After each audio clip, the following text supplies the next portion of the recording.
Hey,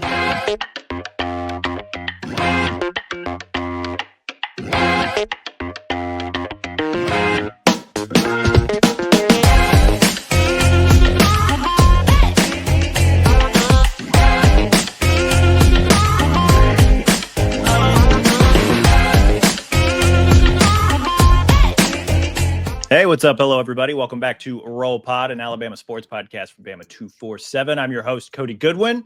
Got the gang back together here, Alex Scarborough and Mike Rodak. We are going to take today's show to kind of dunk on ourselves. I figured now would be a good time as any to kind of enact the content machine and bring back our preseason predictions and some of the games that we played over the summer, like our schedule draft, our non-QB draft, our prove it guys, and see how we did now that the season is over and we're already kind of looking way too early ahead to 2025 and spring ball and all that fun stuff. Before we look way too far ahead, figured now would be a good time to circle back and see really what we got wrong and the couple of things that Mike got right. We'll let him take a little bit of a victory lap. But first, kind of like we did with the last pod, I did want to open with a quick basketball thought. Our guy, Isaac Trotter, college basketball writer, recently came out with his SEC tiers. We're about midway through the college basketball season, but still very early in the SEC schedule of things. And he came out with his SEC tiers, guys that he thinks are title contenders, pretenders, dark horses, bubble-bound basement dwellers. And he's got Alabama at tier 1. 14-2 start for the Crimson Tide, 3-0 in SEC play after they beat Texas A&M last Saturday. Wanted to kind of throw this out to the group. Guys, after seeing what we've seen so far from the Crimson Tide, do we think that they are legit title contenders this year, or do we think it's maybe still too early to tell? I mean, they definitely are. If they weren't at this point, I think it would be honestly a massive surprise.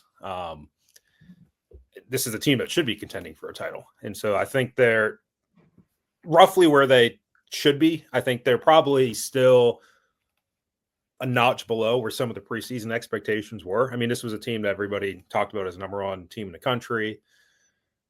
Their analytics guy went on the radio in the summer and said they might be setting scoring margin records based on the analytics that he had, Michael Schweimer. And look, I mean, if they were fully healthy and there wasn't a preseason injury to Chris Youngblood and Latrell Wrightsell didn't go down, and I mean, they've had nagging things with Darion Reed and different guys.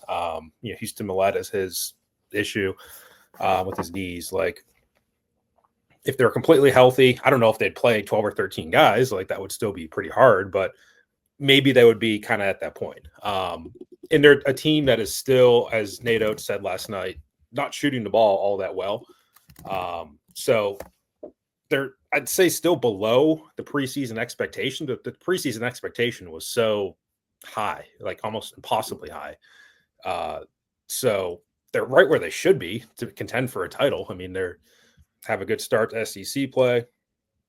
They're obviously going to be in the tournament. I don't think anybody's expecting them to miss it. I don't think anybody's expecting them to be less than at worst, a 3 or 4 seed. I think it's just a matter of kind of where they fall in that 1 to 2 seed range. But yeah, I mean, they're there in some categories maybe we weren't even expecting, like the toughness category that Nate was talking about last night on his radio show. They've out-toughed some teams like Houston and Texas A&M. They're a very good rebounding team, which they haven't always been. Sometimes they have, sometimes they haven't. They're number 2 in the country right now in rebounds per game, which is a little bit skewed because they have a lot of possessions. But rebounding margin is a good stat. They're 17th in the country. And they also attempt a lot of free throws. Their free throw attempts per game, they're number 5 in the country. So they get to the line a lot. They get fouled a lot. They rebound pretty well or very well. Their three-point shooting is not there, and it's not where it has been in some past years. Right now, Alabama is 255th in the country at 32%. Their free throw shooting, especially lately, has been down. Free throw percentage, they are 248th in the country. And, it's their bad. We can say that their free throw shooting is bad. It's bad. And their turnover margin is not great either. They're 282nd in the country with a negative turnover margin per game. So those are the 3 areas where I think if they were clicking in all 3 of those, this would be super team of the century, John Wooden era type of team. But they're not quite there, but they're still a title contender, to answer your original question. Absolutely. And again, if they weren't, I think that would be a story because this team absolutely should be contending for a national title. It's kind of frightening that like the 3-point shooting is not there yet, but still they are ranked like number 2 by KenPom in terms of offensive efficiency. Like they are still putting the ball in the hoop. They are still getting 1 million possessions per game. They are still like they lead the country in just like outright raw scoring per game. Like, and they haven't figured out the 3-point yet. And maybe we're at that point in the season where they're just going to shoot it 35% of the time as opposed to what the 43-44 that they shot at last year. They kind of live by the 3, die by the 3. So maybe they figure it out. Maybe they don't. If they do, like, I don't know that you could put a ceiling on this team, but if they don't, still a very, very good team, at least from what we've seen so far. There is another team I'd rather have in the SEC because of those faults and winning despite them, is you just see the room for progress, guys still finding roles, guys still dealing with injuries. And, you know, at the end of the day, we're talking about, 16 games into the season?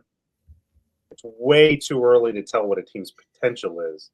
But you've seen the fact that they can succeed despite not reaching that right now. I think we can all safely say they're not there yet. So no doubt they're in the top tier. Again, I'd argue that there's not another team I'd rather have at this point. There was a curious discussion after one of Nate Oates' press conferences, just kind of among the Alabama media corps. Do we think, and maybe it's because we're just kind of in the Alabama bubble and, you know, we kind of saw how this team came together. Is there like an element of this team that we think is still maybe underrated just because of how good Auburn has been, because Tennessee was undefeated until a little while ago, because Florida is just like wrecking other teams, because Kentucky seems to have an offense that could match Alabama? Like, is there an element of this team that it's like, yeah, they're really good, but also like look at the rest of the SEC, right? Like, or is that just the basketball season is really long and I'm kind of getting suckered into that? Depends on how you consider underrated. I mean, I think the rebounding and kind of the blue collar stuff, I don't know. It's not that they published blue collar points margin per game, but I would imagine it's probably better than it has been in some other years, because there's been years where Nate has been frustrated with his the effort of the team and things like that, and he's voiced that. And there really hasn't been a game this year where that's happened. Even the Purdue game was probably their, well, I was going to say their worst performance. Honestly, their worst performance might be North Dakota, just given the opponent. But even at their worst moments, like I don't think Nate's really questioned their effort or anything like that. It's a team that seems to do really well in that category. He seems to like this team, which he has the last couple of years. I don't know if that was the case 3 years ago, the team that lost in San Diego. But the blue collar, the whatever you want to call it, like it's almost like cliche at this point, but like the toughness, the grit. I think that's there probably more than what people expect. Like people think Alabama, they think high flying offense, number 1 in the country. They don't play defense. They're not tough. That's not the case. Like they're a team that gets to the line, rebounds, like you said, number 2 in the country, and offensive efficiency without really being good at hitting 3-pointers at a good rate. So, yeah, I don't know that they're underrated as much as underperforming in certain areas. And again, despite that, and part of this just is the nature of the beast in college basketball now. Every team deals with it. You start over every year, and because there's so few carryover names, it's not like everybody can point to Alabama and say, oh, I remember this guy. Yeah, they have Mark Sears, but Mark didn't get off to the quickest start in the world. So it's just college basketball is a slow burn, and then suddenly the whole thing's on fire in March. That's what's so bizarre about the sport and jarring. And that's why I think it's sort of difficult sometimes to say whether a team is undervalued or not, because who really is hyped up right now? I don't really hear a lot of buzz about anybody because, again, too soon, 16 games in, to really say who's great. I think that's fair. We're recording this on Tuesday morning. Alabama plays Ole Miss tonight at Coleman Coliseum, the second of 3 consecutive AP ranked matchups. They beat Texas A&M, who's ranked 10th at the time, 21st ranked Ole Miss tonight, and then 8th ranked Kentucky in Lexington on Saturday morning. That game should be a lot of fun. That was the Hoops Minute. Now we can dunk on each other for our college football predictions that most of them did not come true. Some of them did. We'll circle back with our preseason predictions. I'll let Mike take his victory lap early, and he's got a couple that he can take. So for those that maybe forgot, I asked these guys come up with preseason predictions, one specifically for Alabama, one for the SEC, and one for kind of college football at large. Mike was the one who probably did the best here if we're looking at trying to rate these. Mike, do you remember what your predictions were? Do you want me to read them back to you? Nope, read them back. I don't remember at all. Always living in the moment. That's great. That's right. Rodak's Alabama prediction with that Alabama would finish outside the top 5 in the SEC in total defense for the first time since 2006. We use our trusty CFB stats website. You'll notice in total defense, Alabama finished 7th. Congratulations, Mike. You got that right. Your SEC prediction was that the SEC would not have an undefeated team for just the second time in 9 seasons. We look at the SEC standings, we see that also came true. Very, I don't want to say early in the season, but like I want to say it was by October, everybody in the SEC had a loss, right? Because that's when Georgia beat Texas and that kind of. Mm-hmm. You also said in response to one of Alex's predictions that Florida would turn down Lane and hire Jimbo after they fired Billy Napier, but that's neither here nor there. And then your at-large kind of college football preseason prediction. Okay, you kind of, I'll give you partial credit. You said Clemson would make the playoff. You said they would make the playoff as one of the 2 best teams in the country. They should have. They really should have been. Well, you said that they would be the 2 seed in the playoff, that they would run the table after losing to Georgia, and that they would be ranked higher than either a Big Ten or an SEC team, and that Dabo would shut up Tyler from Spartanburg. I'll also give you partial credit because you were like, Clemson will have a chance to win a national title, which I guess they did because they got in the dance, but you weren't 100% on that run at that one. But hey, like preseason predictions were pretty good, Mike. I'll let you take a victory lap. There's no victory lap to take. It speaks for itself. I mean, I don't know what to say. I'm surprised I didn't have any predictions about Cole Adams, but we made these predictions before we learned that Cole Adams was Mr. Reliable. So I imagine if we would have kicked this show back a little bit during fall camp, that maybe you would have had a bigger Cole Adams prediction, or he would have been a little bit more top of mind. But if I remember the calendar right, we didn't learn that information until later. So we made these predictions with the information that we had. Fair enough. No, I mean, I think that's where the SEC was going, and the SEC ate itself alive this year. So I'm not surprised that there was no undefeated team, and there might not be this year either. There's no dominant team going into 2025 that anybody can think of, right? I'm not sure there's going to be a 1-loss team in the SEC. I mean, I don't want to step on my predictions for this coming season, but if we think the SEC was competitive this year, it's shaping up to be like eat its own every single week next year with the way it stacks up top to bottom. I mean, there's serious questions about the quarterback play in the SEC going into this year. I think Arch Manning's potentially the best quarterback if he materializes fully. Sellers is near the top of Sellers could be first team all SEC preseason. DJ Lagway is probably up there. I mean, Nico is probably in the top 5. Like, you don't have those quarterbacks that you had, Bryce Young and Stetson Bennett, to be honest. And there's been guys in the past, even Hendon Hooker. Like, I don't know if you have that this year. So, not to spin it forward too much, but yeah, it may be even more pronounced this coming season. Clemson's Clemson. The ACC, I felt like was winnable by them. They kind of tripped up against Louisville. Well, they tripped up and they still won it. Like they lost because they lost to South Carolina, they lost to Georgia, they lost to South Carolina at the end. But those were not one ACC loss, so they still got in and they were able to win it. Yeah, right. That was my point. I felt like they could win the ACC, and they did. So that was my underlying point. Now, I maybe overrated how the ACC would be treated by the committee, but yeah, that's my victory lap. I have nothing else to say. I rest my case. No comment on the defense. Oh yeah, the defense. And we had that discussion. I think we agreed actually on one of our drives that they might not be in the top 5, but we struggled to come up with other teams that would be. So it ended up being Texas, Tennessee, South Carolina, Ole Miss, Pete Golding, Oklahoma, Missouri, Auburn, and Alabama. Also, Pete Golding and the schedule, but go ahead. Right. Yeah. I mean, Alabama's defense strange last year. They were beaten by Jackson Arnold. They were beaten by Diego Pavia. And they were beaten by, in the Michigan game, 2 point something yards per play by Davis Warren and They Alex didn't Orton. get beaten by Michigan, really. I think They beat themselves in the Michigan game. that was the offense. How many points does Michigan score if Alabama doesn't have 3 turnovers and give them a short field every single time? Come on. I'll give them a field goal. They had one drive. Yeah, but then you're talking about a single-digit performance. Like, come on. Right. But they gave up 40 points to Vandy. It was obviously the low point. But they had, Oklahoma was the low point. Yeah. That was more on the offense than it was the defense. Yeah, it wasn't a great game from the defense either. Oklahoma was just controlling the ball pretty well. They ran the Vandy offense less. They were less well-rounded than Vanderbilt was in terms of throwing the football. Like, they only had one of those shovel passes. So in a way, I would argue that the Oklahoma loss was worse.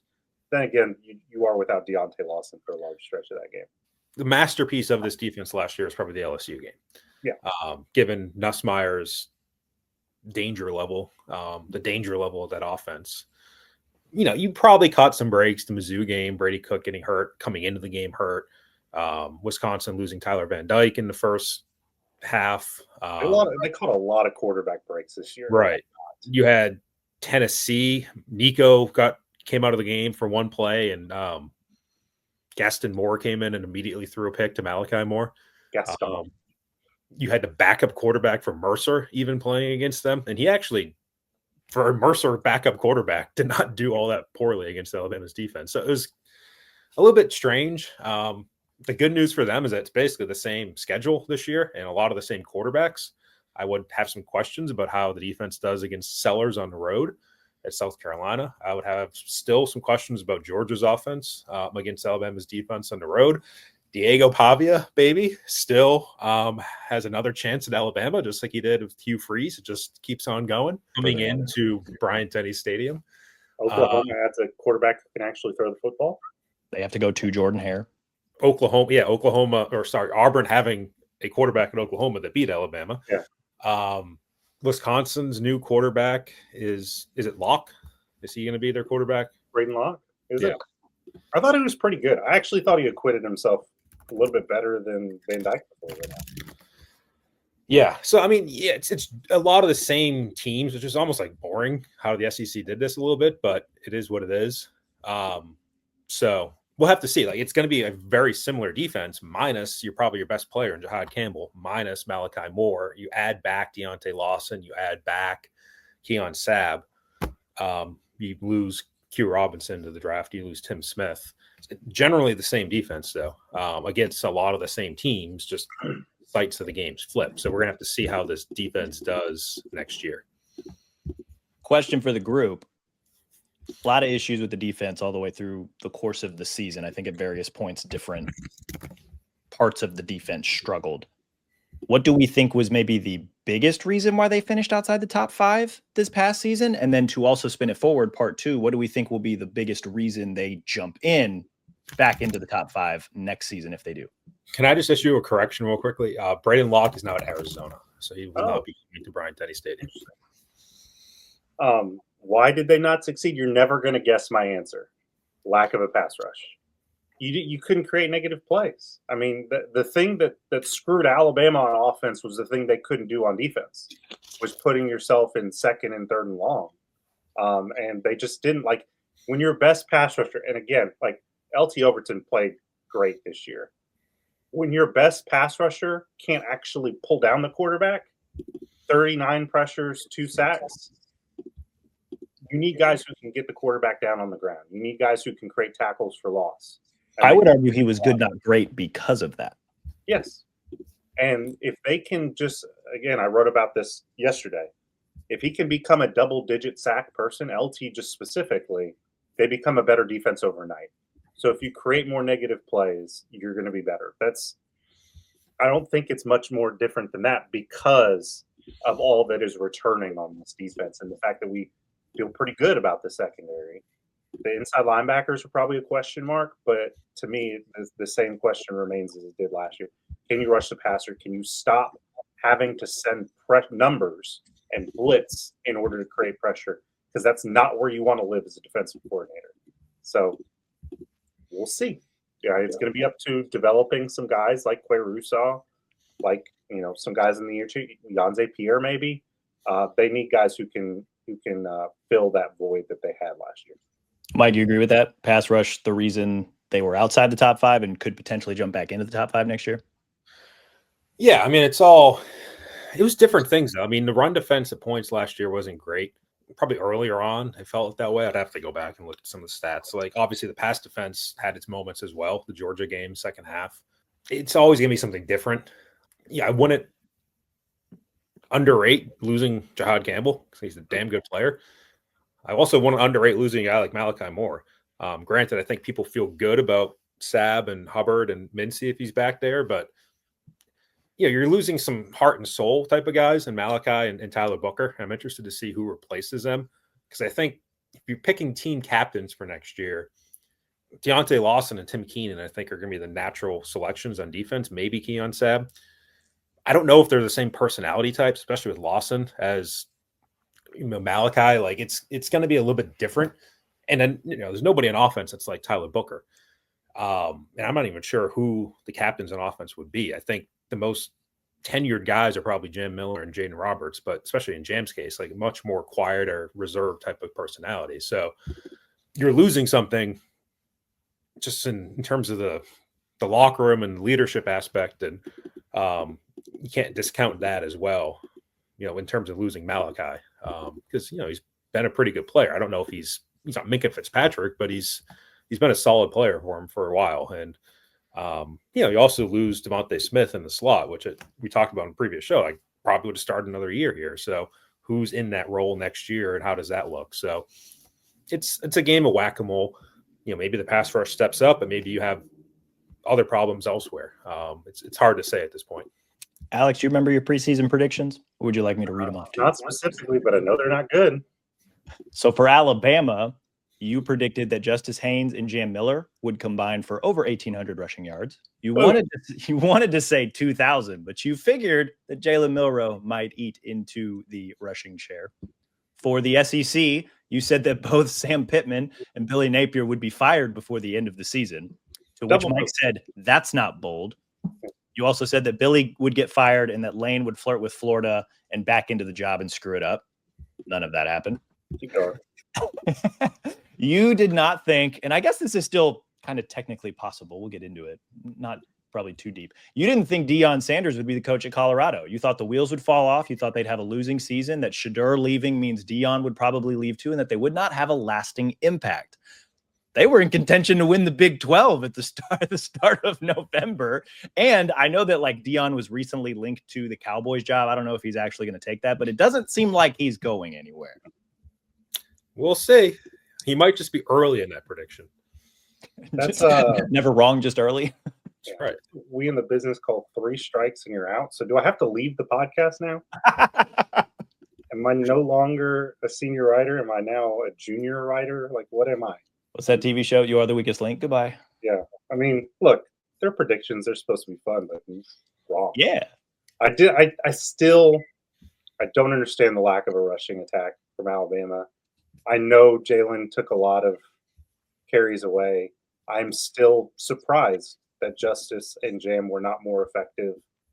And I think in large part, minus Justice, the ability to run the football effectively is going to determine a lot of their success on both sides of the ball, honestly, next year, because part of their early season struggles, the Vanderbilt game in particular, they just kept losing time of possession. They started figuring that out later in the year, but they really need an effective running game. It's not sustainable as an offense if you can't do that. So can they do that this year? Jam's back, A.K. Deere, Daniel Hill, Richard Young. I'm waiting for you to state the obvious. Yeah, you know what? I do.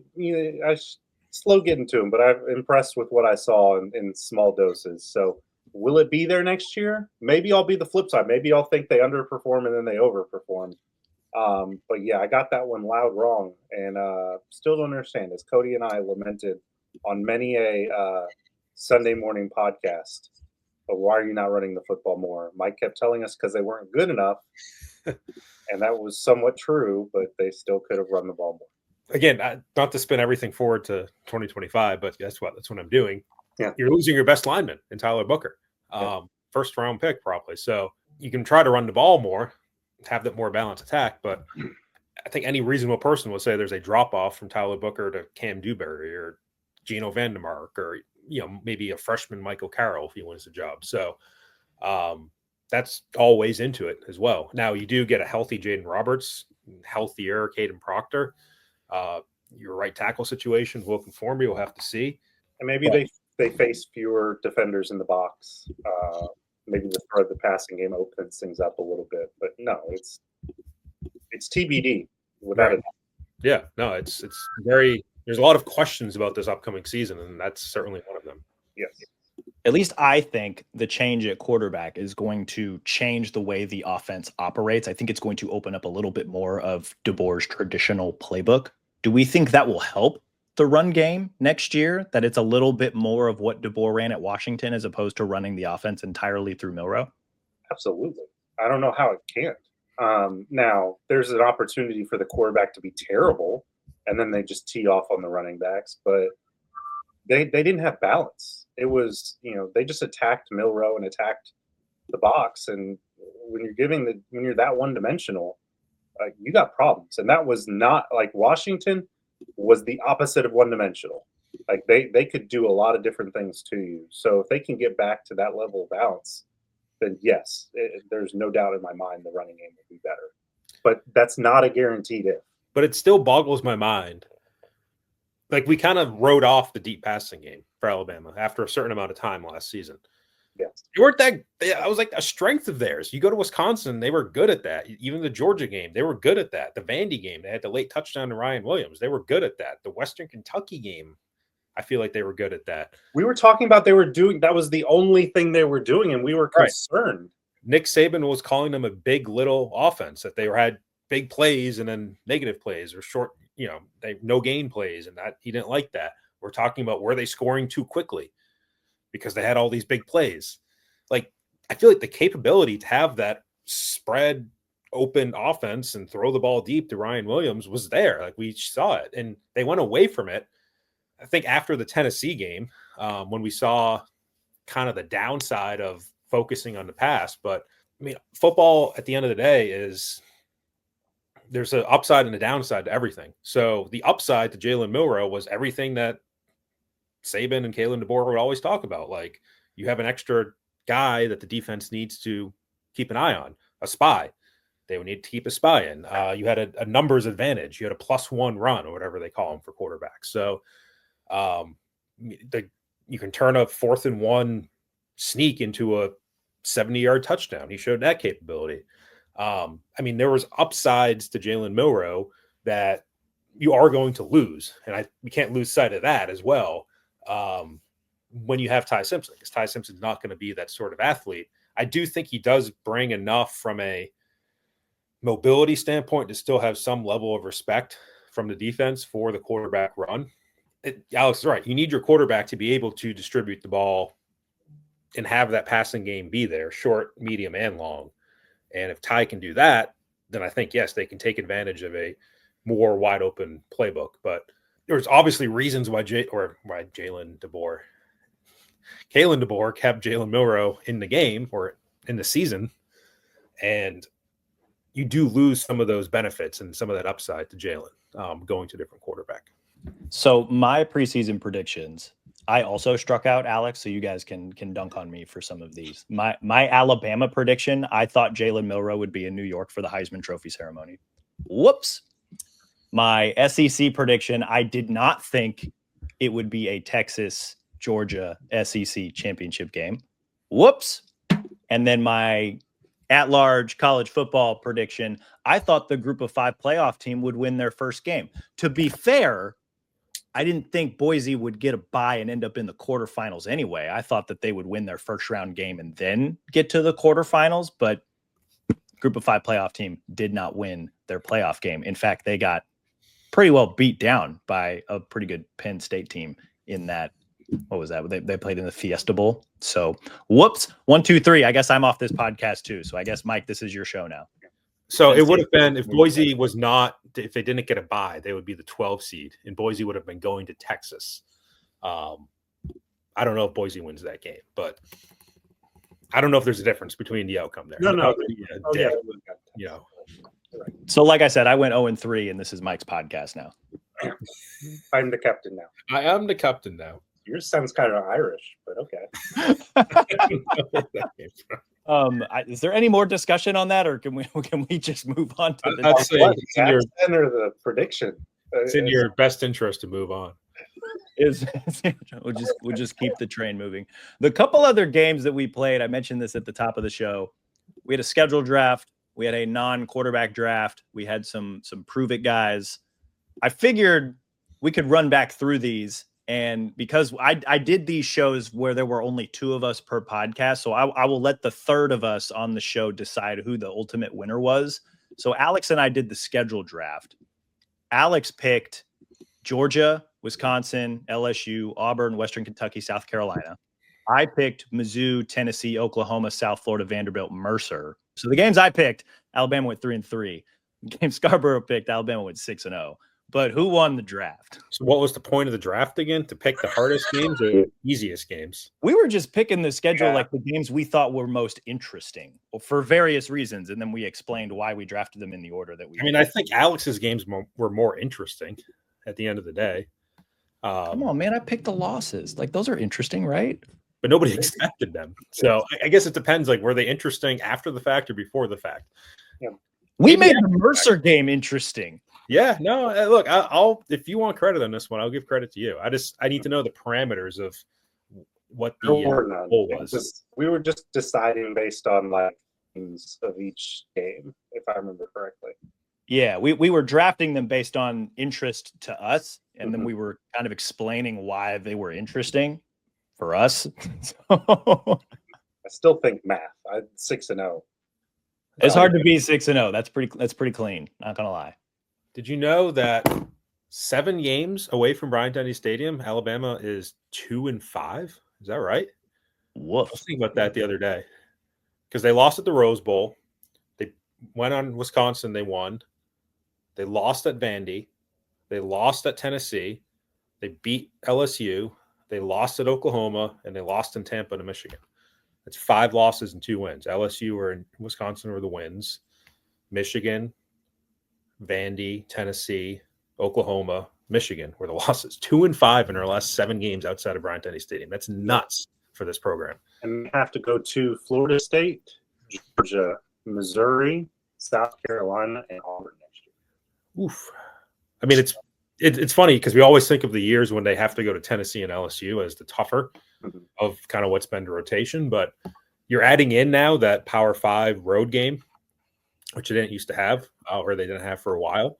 And don't make me pull up the tomahawk chop, but or Please the don't. war chant, whatever they call it. But that's, it's for reasons discussed in previous shows. That's a tough game, and obviously Auburn, and it's South Carolina is a tricky game, especially if ESPN makes it at night, which I'm sure they will want to do. Man, that road record though, not road necessarily, but road and neutral. 2-5 in your last 7 games is very un-Alabama like. I think that was like one of like really, I don't know that this was Alabama specific. It's just we cover Alabama, so it's just obviously we're going to bring that up. But if you kind of look at like the SEC at large this season, playing at home mattered like a lot. Mhm. Like across the, like Georgia went to Oxford and lost. Ole Miss also lost to Kentucky at home, which was just kind of strange. But most of the teams that lost games did so on the road. Like there were few examples, and I think they were pretty high profile examples. Like I mentioned, Kentucky over Ole Miss. Georgia went to Austin and beat Texas. I think Texas went to A&M and beat A&M. But like you look at like some of the other like Tennessee went to Georgia and got housed. Alabama went to Vanderbilt and lost. I felt like this year more than others, playing these SEC games at home mattered. And especially in the case of Alabama, like we really got to see that up close with the shellacking to Oklahoma, not finishing the job against Tennessee, and then obviously what happened in Nashville.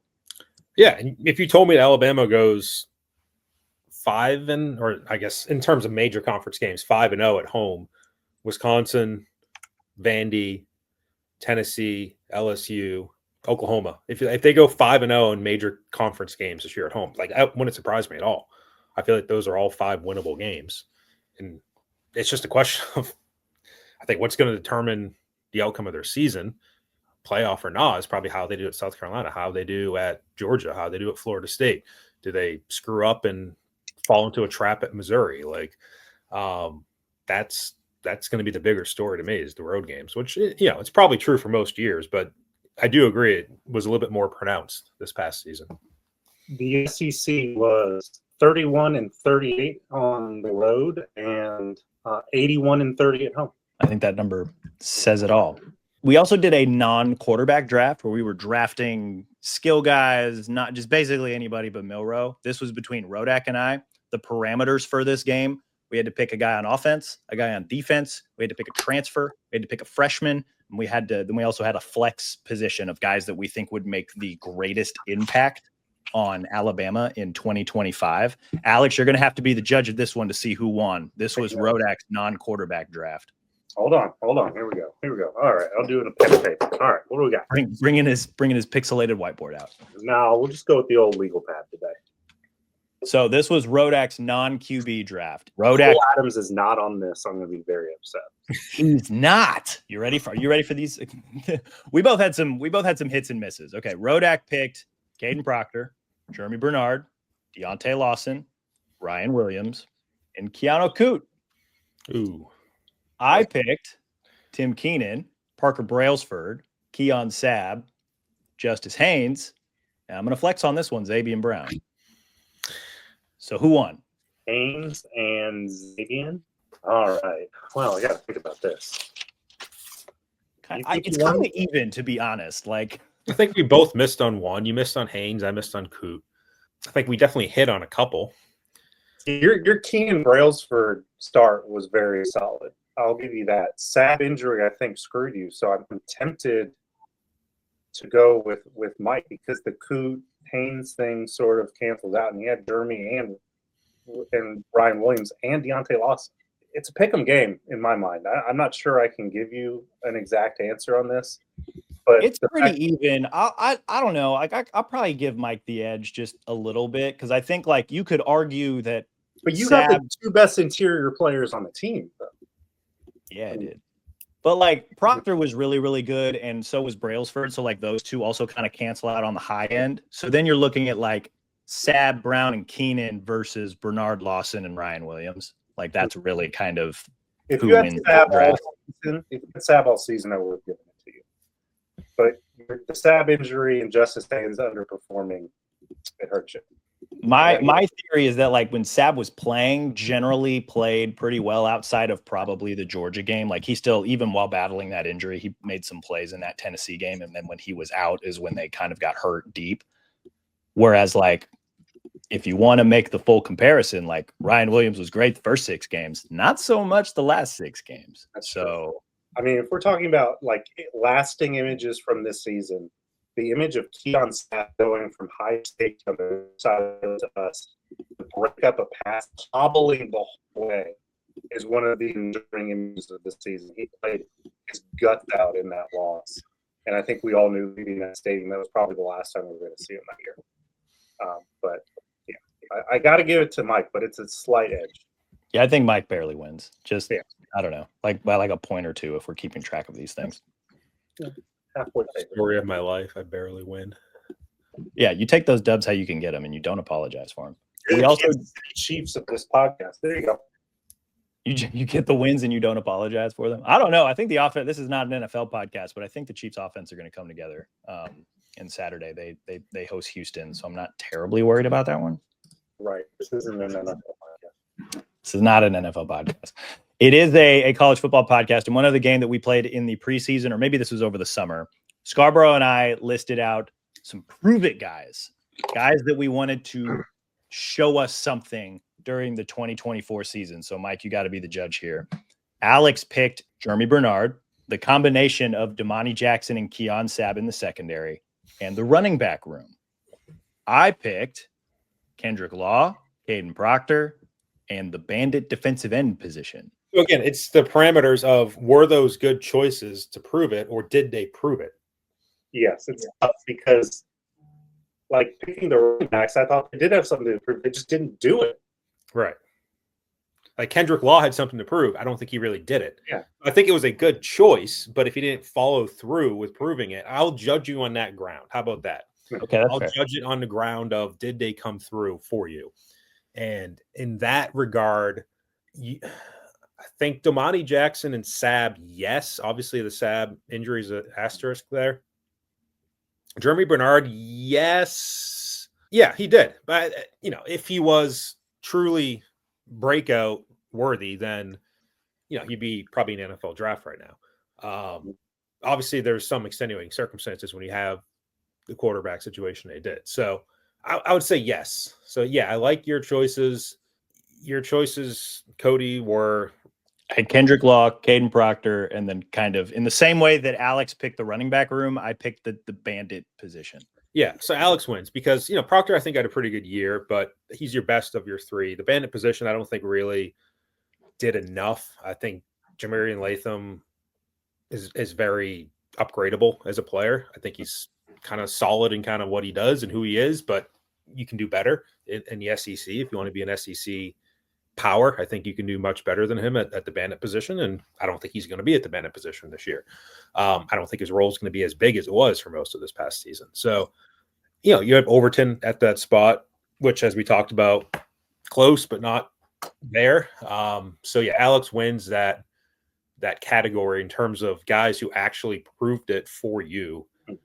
But I think they were all good choices as looking back in August, guys who had to prove things. But I would expect nothing less of you guys to make good choices back then. I hear the sincerity in your voice. Thank you for that. I think man, Mike, I think you need to learn to appreciate downfield blocking a little bit more because Kendrick Law was very good at that. Great. If people appreciated that in the NFL to the degree of they wanted to pick him in the first 3 rounds, he would have gone into the draft. But instead, he's going to be playing at Kentucky this year. And we all know Kentucky sucks. So No, you just don't like Kentucky, and there's a difference.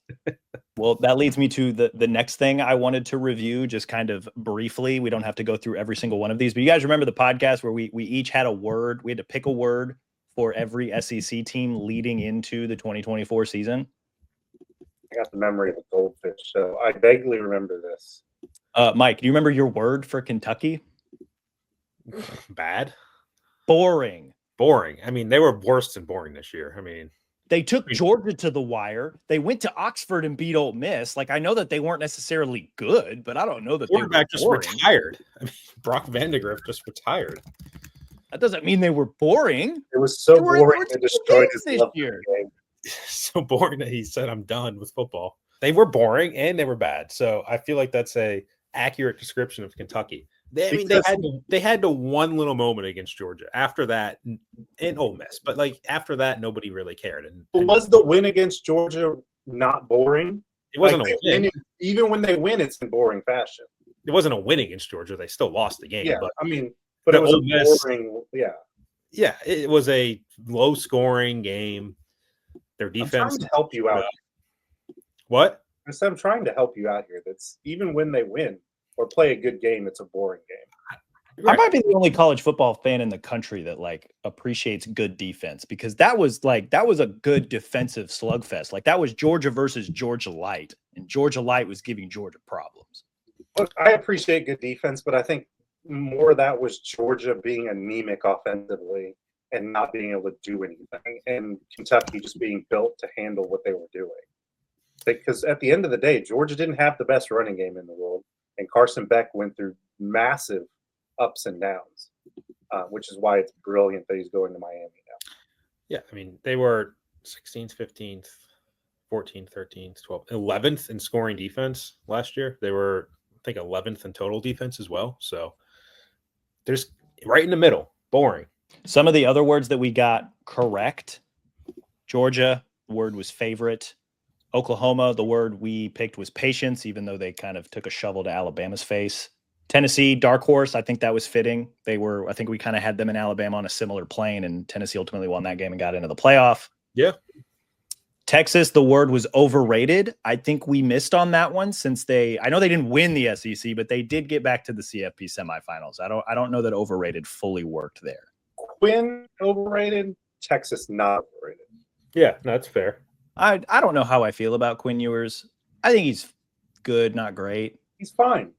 Right. But we're talking about him as a number 1 overall pick. So I think he was overrated. Yes. I think he throws a very pretty ball, and then he goes quiet for like 7 straight minutes. It's very similar conversations to Alabama fans. Like Alabama fans say we get rid of Jalen Milroe, we have a new quarterback, we're going to be better next year. Texas fans, you go on horns 247. I'm so excited for the Arch Manning year. I feel like we've corrected our problem from last year. Like they're ready to run Quinn out. They're ready to run their kicker out of town too. That's a different story. But I agree. That's not a fair description of Texas in 2024. Another word that I think we got right. Well, here's a couple more that I think we got right. Vanderbilt, the word was curious. I think that works. They ended up 6-6. Pretty fun team, right? And then another word, pressure for Florida. I think they came through. I thought that word worked out pretty well. Pressure creates diamonds. But I'd argue in a sense that and this might be a weird take, they failed when there was pressure. It's when the pressure was off and Billy was fired and their quarterback was out for the season is when they started playing well. It felt like it when they got on a roll, it looked like there was no pressure because nobody expected anything from them. Well, Florida, in terms of winning streak, has the longest winning streak in the SEC at 4 games. I mean, I'm happy for Billy. Did they do well under pressure, or did they do well when the pressure was relieved? They are tied for the 5th longest winning streak in FBS. Florida Gators. Who's 1 through 4? Notre Dame has won 13 consecutive games. Ohio and Marshall have won 7 consecutive games. And the University at Buffalo, led by Pete Lembo, has won 5 games in a row. Not bad. Would not have guessed those. A couple of final things before we fully sign off here. Alex, I don't know if you remember, but you wrote your own 5 preseason predictions well before the season started. Actually, I believe you published this the week of week 1. Among the other things that you predicted in this, I don't know if you remember these. I got 5. 1 right. I know I got 1 very right. You did. Do you want me to read off the one, or do you remember which one you got right? Campbell was going to be the most important piece on defense. Yes. Just when you said most important member of the front 7, I would argue, yes, he was probably the most important player on the defense. But... So with that, you can rate and review the show, and we can all go home, right? You don't want to remember some of these other predictions that you had? Yeah, they're not good. The running game, again, there's my theme, and was there a Milroe one in there? So, like me, you thought Milroe would get to New York City. You wrote that the running backs, specifically Justice and James, would eclipse 2,000 yards. You also said all purpose. I did not say. I believe I said. You also said that Jeremy Bernard will be the best Alabama receiver since J-Mo. How wrong was I? How wrong? But hey, I'll give you this too. I think I want to give you partial credit here. You said a transfer will lead the defense in takeaways. That did not happen. However, you did have 2 semi-newcomers, Zabian Brown and Bray Hubbard, lead the team in interceptions. I say semi because Bray didn't really play at all on defense last season. So him and Zabian Brown both finished with 3 picks. You also said Keon Sabb, a newcomer, and Damani Jackson, a newcomer, both finished with 2 just behind them. So I kind of want to give you partial credit because of the spirit of that prediction, I suppose. But those were, you nailed one. And, I guess if you bat 300, I guess I'll give you. Like, that's, you bat 300. You're not giving me Jeremy being the best since J-Mo? Well, do we want to compare Jeremy stats to J-Mo stats, or? I didn't say he was Jamison Williams. I said the best since, right? Ryan Williams had better stats than he did in terms of like yards and touchdowns. Yeah. But I mean, he was more dependable down the stretch.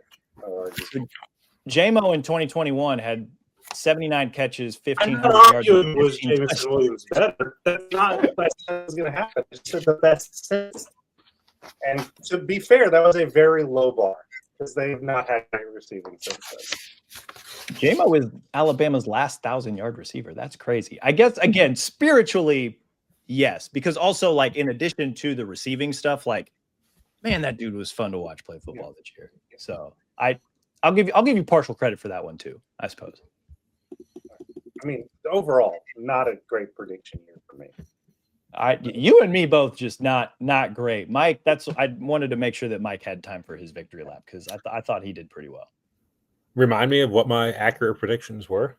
Everything but the Clemson one. And Jimbo Fisher. Yeah, I mean, there's still. that was more just like added to like give you. I think the longer that Jimbo Fisher is away from Texas A&M, the less stink that he has. And maybe if Billy fails this year, Jimbo Fisher can make his triumphant return to the state of Florida. I don't see it. Wouldn't that be funny? I don't see it either. But a man can dream. The last thing I wanted to touch on is we did a roundtable before the season started. Among the many things that we wrote in this roundtable, I believe it was Mike who set this one up. He asked which 12 teams did we all think would make the playoff? Do we remember which teams we picked? No. I probably got 5 right. If I had to guess. So we'll start with Mike. Mike picked Georgia, Ohio State, Clemson, Utah, Ole Miss, Oregon, Alabama, Notre Dame, Penn State, Texas, Michigan, and Boise. 7 of the 12? Yeah, Utah failed all of us. I mean, Ole Miss, if you listen to Lane, should have made it. They were obviously close to making it. Were they? They were right there. I mean, it was Alabama and Ole Miss were the first 2 teams out. Alabama and Miami were the first 2 teams out. Don't correct me like that. You're right. Sorry, Ole Miss was the 3rd team out behind Alabama and Miami. I mean, Cam Rising, obviously, his health and his ongoing health was obviously an issue for Utah. So that's the reason why they didn't make it. Ole Miss, I mean, they just shot themselves in the foot. The Kentucky loss, plus losing at Florida, I feel like was a very winnable game for them. Michigan was a weird team. Were they? Or were they just like Ohio State and Alabama? Yeah. And you feel like they just needed like a quarterback. They needed some more health in certain spots. Like they were still a pretty talented team. They're still going to have more first-round picks than Alabama in this draft. Will Johnson's a really good player. Mason Graham's a really good player. Kenneth Grant's a really good player. Colston Loveland's a good player. They had the talent. You're saying Michigan's going to have 4 first-round picks this year? They might.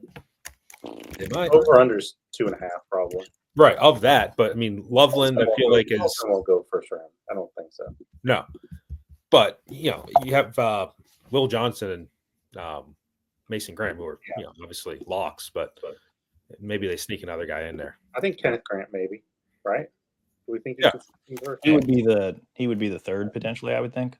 Who does Jordan Reed have? He has Will Johnson going 5th overall. He has Mason Graham going 7th. He has Colston Loveland going 22nd overall, and he has Kenneth Grant 25th. Wow. 4 Michigan first-round picks. But yeah, I mean, it was a talented Michigan team. Their quarterback play sucked, and their wide receiver play, I think, sucked without Roman Wilson. And Blake Corum, I think there's a drop off there into what they had with Don Edwards and Mullings. So, I thought they had a chance to make some noise, and they did at the end of the year, but they just didn't do enough over the course of the year. Alex, you remember your 12 teams? No, not at all. Georgia, Ohio State, Oregon, Notre Dame, Texas, Florida State, Alabama, Missouri, Utah, Boise State, K-State, Penn State. I got 7 too. That's 7 out of 12. I'll take it. I don't even need to quibble. I'll just take it. I think I did the worst out of all of us. I had Georgia, Ohio State, Florida State, Utah, Oregon, Alabama, Notre Dame, Texas, K-State, Michigan, Clemson, Boise State. I guess I also got 7. That's crazy. So not bad, guys. Not bad. Boring. Did we all bite on Florida State? No, Mike didn't. Everybody did. Like, nobody saw that coming, how bad they were. Yeah. Mike was the only one to not put them in the playoff. It's because Clemson deserved it. Yeah, he's blinded by his love for Dabo. Big Dabo guy. Big Dabo guy. Yeah, I mean, even Nick Saban, the game day that they had in Dublin, he was talking about how they're a top 5 team in the country, talent-wise. To be fair, does Nick ever say he's bad? No, but I think as time goes on, we might hear more of that. I mean, I think he's been great. Don't come at me, but he doesn't do that. That's not his thing. It might be at some point. I think once he gets a little bit more distance from his players and people he was around. All of us put Ohio State in the national championship game, but I was the only one that actually picked them to win it. You guys both picked Georgia to beat Ohio State in the title game, which, Georgia was very mercurial team this season. I feel like. If Georgia has Carson back, do they beat Notre Dame? Do they beat Penn State? I think they have a better shot to beat Notre Dame. Yeah, but I still don't know if they do now that I've seen Notre Dame play a little bit more. Sure. I think that is very much plausible outcome. Georgia having a healthy Carson back and Georgia winning those games and probably being down 20 points in the first quarter and then winning by 30 or something. That's just what they do. Yeah, Georgia was a tough team this year because of the quarterback injury and just the weird things that they did. I also just don't think they were that good. I mean, I think they underperformed even when Carson was healthy. Hindsight's 2020, but I think if anything, honestly, I think it kind of boosted the stock of both Ladd McConkey and Brock Bowers. Like I think we didn't realize at the time how good those guys were for what they did the last few years. The takeaway was underperforming quarterback and lack of talent outside pass catching. I don't even think it's technically tight end. I think Oscar Delp's a pretty good tight end. They just did not have receivers that scared anybody. Yeah, they didn't have. I mean, Bowers and McConkey were both kind of easy button options for Carson Beck, and like when you don't have that as a quarterback, really at any level, but especially collegiately, receivers were dropping every damn pass that came their way. Didn't they lead the SEC in drops this season in the country? Yeah. And Georgia's Georgia. Like they're, I think, going to find another player like they've had in the past. Like they recruit really well, like a Zachariah Branch. Right. They have a 6'7" tight end coming in this class. Like, I feel like they're still going to be there. Like, they're kind of what they do. I don't know. I don't know that anything is dependable anymore in today's college football. I really don't. Yeah, it's true. I mean, I go back to that winning streak thing. I was just looking. Only 16 teams in the country have more than 2 wins in a row right now. Yeah. That's crazy. Only 16 teams in the country have more than 2 wins in a row. So, a lot of teams lose or are losing these days. That's really all I wanted to get to today. I thought it'd be kind of fun to circle back and make fun of ourselves for our preseason predictions, because predictions really kind of only reveal what you don't know. And especially in hindsight, it's kind of fun to just circle back and, review what we were thinking and whether or not we were right or wrong. And in our case, mostly wrong. And in Mike's case, somewhat right. So kudos to you, Mike Rodak. I'll send you a trophy or a certificate or something in the mail. Should say somewhat right at the bottom of the trophy. Somewhat right. That's it. That's all we've got today, guys. We'll be back probably later this week. Couple of different podcast ideas that I'll run by the gang and see which one we ultimately want to do. But yeah, probably sometime Thursday-ish, maybe Friday. We'll see what the schedule looks like for all of us and which one works best. But yeah, later this week, we'll be back again doing the 2 shows a week deal through probably the remainder of basketball season into spring football, which will be here before we know it. In the meantime, though, be sure to rate and review this show wherever you listen to your podcast, Apple, Stitcher, Spotify, even our Bama 247 YouTube page. Subscribe to Bama 247 and 24/7 Sports. You can get all of our great coverage of the Alabama Crimson Tide. As always, we appreciate you guys for listening. We will talk to you all again soon.